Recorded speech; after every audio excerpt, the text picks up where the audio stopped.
I know there are those who argue that ideas like democracy and transparency are somehow Western exports.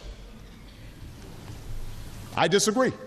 President Barack Obama emphasized the need for democracy in Africa during a speech at the University of Cape Town last year. Some were obviously huge fans. I think he's a great leader. I compare him to guys like Nelson Mandela. He inspires us. But there were those who protested against his policies. I do not view him as a credible leader. He is not.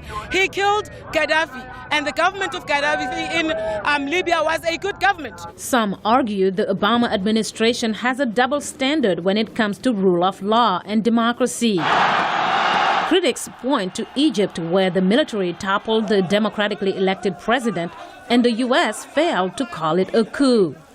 In other parts of Africa, some leaders remain in power after more than 3 decades. But Professor Kenneth Mwenda at American University's School of Law believes that as a lawyer, Mr. Obama is mindful of his legal limits as president. As a lawyer, the first thing you want to do is, to what extent can I meddle in affairs of another state? And that's why even his approach to issues of security in the international community has been very much influenced by dictates of international law rather than politics. But Mwenda says President Obama has had a positive impact.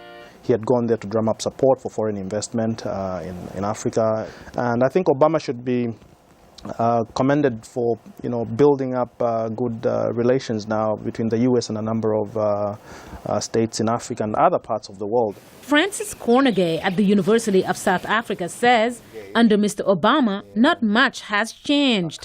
Plus, there are controversies having to do with AFRICOM and military and what some see as a militarization of U.S. engagement on the continent. After the outbreak of hostilities in South Sudan, the U.S. sent in troops to protect American lives and property. The U.S. military also helped transport Rwandan troops to the Central African Republic.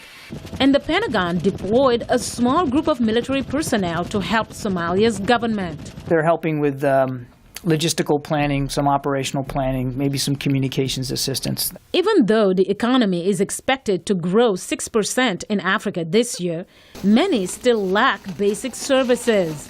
An estimated 600 million Africans do not have access to electricity. In 2013, President Obama launched the Power Africa initiative, which aims to double access to power in sub-Saharan Africa. He said, it's the connection that's needed to plug Africa into the grid of the global economy. In Washington, Mariama Diallo, VOA News.